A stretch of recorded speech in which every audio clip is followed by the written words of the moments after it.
8. It was, so anyway, I was obsessed with these games to the point where I was a huge fan. Like if I met Richard Garriott, I would like start crying. I mean, full on, because he's like one of my heroes from my childhood. And so Codex is the book of ultimate wisdom. It's on an island there. I don't know if anybody knows what I'm talking about at all. Yeah. This guy. This guy right here knows what I'm talking about. So that was my name in the Ultima Dragons fan group on Prodigy. And I was Codex Dragon. And I wrote fan fiction about me wearing leather and kicking people in the head.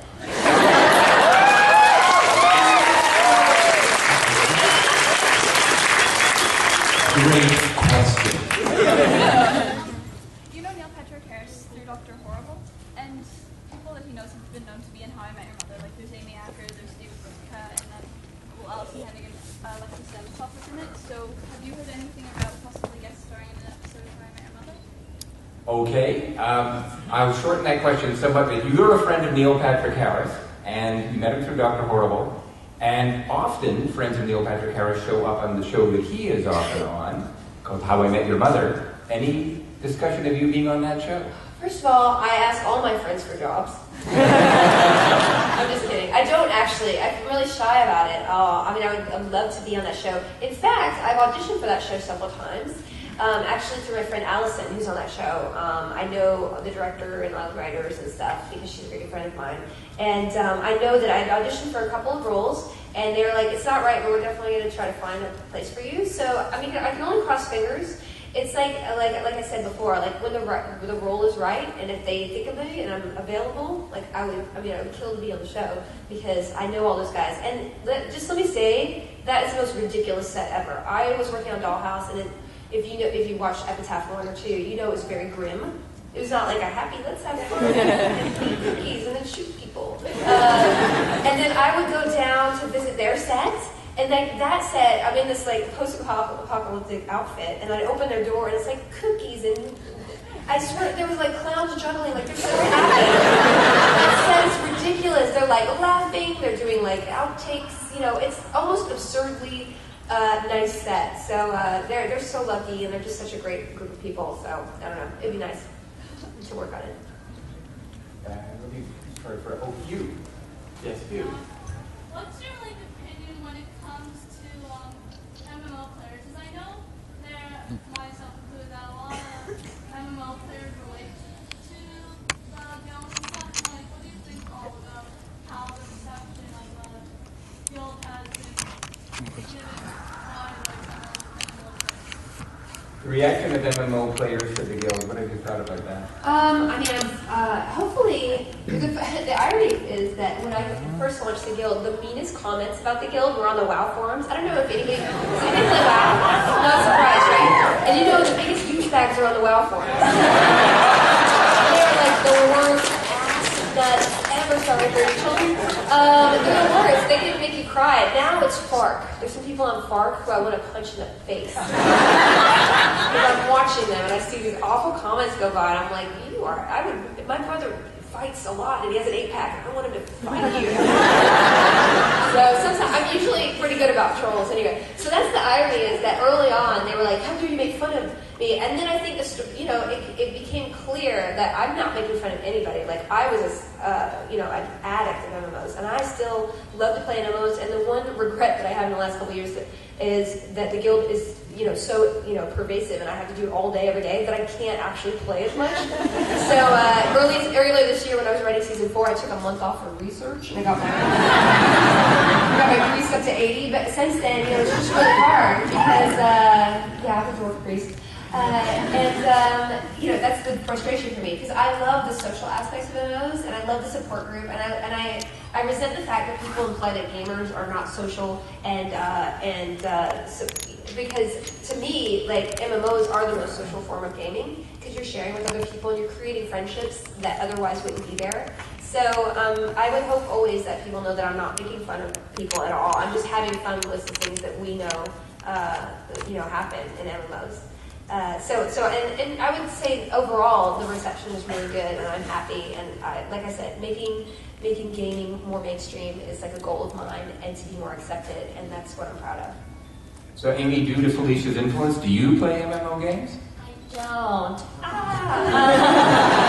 I tried because obviously we got some goodies from Blizzard one day, and I tried, but it took me like an hour to even make a character, and I couldn't even think of a name, and everything was just so overwhelming. I was like, I'm so I don't know. I couldn't even get past making a character. So maybe one day. I don't know. I still have homework and stuff I need to do. So you need some more entry level. Like I said, it's a little complicated. WoW is a little too complicated. It is complicated. Yeah. You what I would recommend is the entry level drug of Peggle. Like when a guy would come into my they're laughing at me. Yeah, no, Peggle's a great game, man. What are you talking about? Well, I always recommend oh, my girlfriend hates gaming. I'm like, get her Peggle. Believe me, you will be fighting for the Xbox soon enough. Okay. I don't game at all. I don't understand how they work. Download Peggle. Play Peggle right here.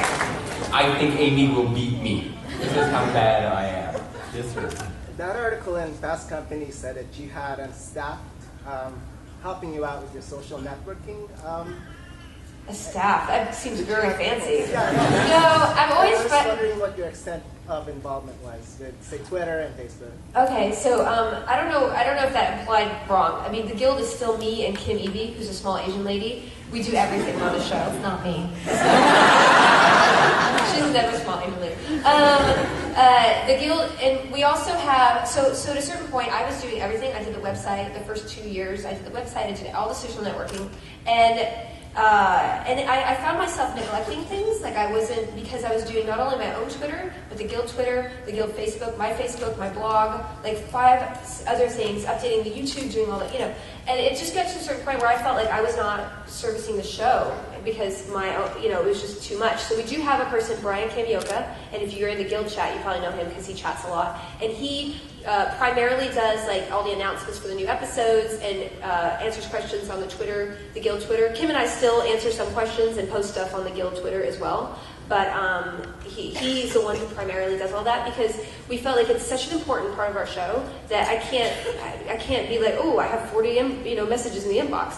So, and he's a huge fan of the show as well, and he volunteered for a long time, and now he works for us, part-time. So that's really it. Other than that, I do everything myself. I love it when people are like, Felicia's people need to dress her better. I'm like, I don't got enough people. I got a sale rack. That was an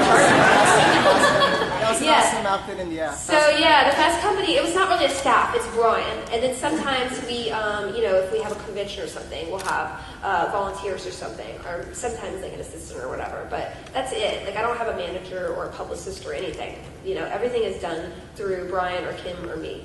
So, and I like to keep it that way. Once you get so many layers of people, and plus they're expensive, and then you have layers and layers of people, and then you just kind of lose touch of what you're doing. And it sometimes it's necessary. If you're really, really famous, it's hard. But thank goodness I'm just still Felicia Day. But you're Felicia Day with 1.7 million followers on Twitter. How weird is that? You're internet famous. I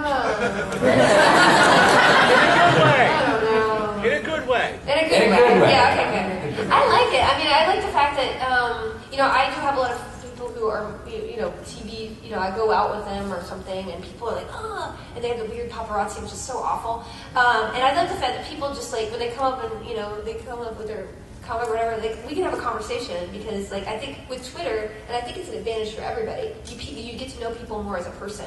So you realize we're all just the same, man. Being an actor is just like your job, every day, except you have people doing your hair and makeup. You know what I'm saying? So everybody who's being creative, everybody can be creative, and everybody is just I don't know, whatever. Go move on.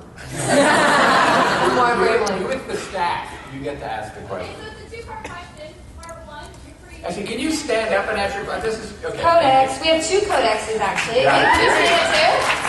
Anybody else cosplaying as Codex or a guild member? Yeah. Oh wow, we got 3 of them. That's awesome. You guys look great. Thank you. It's a 2-part question. Part 1 is, are you this shadow or free? And part 2 is, growing up being a gamer, how does it feel to become the people that you once idolized and looked up to as gamers? Just people creative gamers, being someone who's made it mainstream So I have a dual spec. So I have Shadow and Holy. I haven't tried Dispect. I don't know. People are like, you don't like it? Yeah, that's what I hear.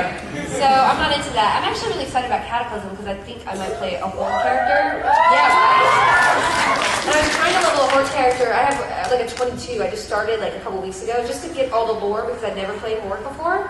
And now I kind of want a little female goblin. So that'll be fun. Your other question was about gaming and how it was more like, I don't know, what was it? Re-ask it, because I was based on that too. I have no idea what a cataclysm is other than, nuclear apocalypse. So I don't know what's going on.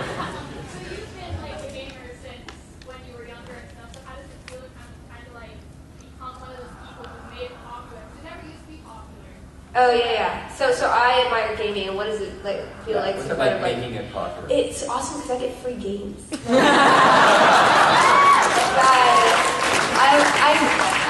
I tried to borrow a dress in Hollywood and they wouldn't give me one for the Streamies, which is cool. But I get free video games all the time. You got Rock Band and Yeah, and I got an Xbox. yeah, And like a bunch of games. so it's like the best job ever. And people will come up to me and I'll be like, oh my gosh, you do Bioshock? And I'll start to get feel girl. I'm like, oh my god, you do Dragon Age? Oh my god. And then I'll meet like Mike, the president of Blizzard, and I'm like shaking. So like for me, I get to meet the people that I admire and what they do. And so it's pretty cool. Like I feel much more comfortable in the gaming world than I do in the whole Hollywood world. And it's, that's, I guess it's lucky, like, I like what I do, and I get to meet people who like what I do, who I like what they do. That doesn't make any sense. Sorry about that. I want one more thing. We've seen 3 codexes. Are there any other people who are in costume from the guild, playing different characters? No. Okay. Move on. Oh, we have Squid Hat. We have Squid Hat. Yeah, put your Squid Hat on. Stand up. That's from season 4. Claire's Squid Hat. Yeah. That hat is from obeyMyBrain.com, and basically I wrote that in the script. Claire wears a squid hat and sings, and like I just write things sometimes, and like we don't have any way to do that. And we were gonna hire somebody to make one, and it was so expensive that Kim just Googled the day before we shot. It was like squid hat, and she found this guy who makes these. So we don't own them, we don't make any money off of them or anything, but he's just a really cool guy, and he gave us a free hat, and now he's selling a lot of hats. So good for him. Yeah. It's win-win. Yeah. Yes, you. What games do you play online and offline? What games do you play online and offline? Just recently, I finished Limbo. Maybe you guys played that on the Xbox? Yeah, preview, right? I killed that kid so many times. I just finished Dragon Age and the DLC Origins. I'm obsessed with that game. And I played a little bit of 2 at Comic-Con, and it looks so amazing. Like, all the blood splatters, the nasty blood splatters are gone, and like your hair looks pretty. And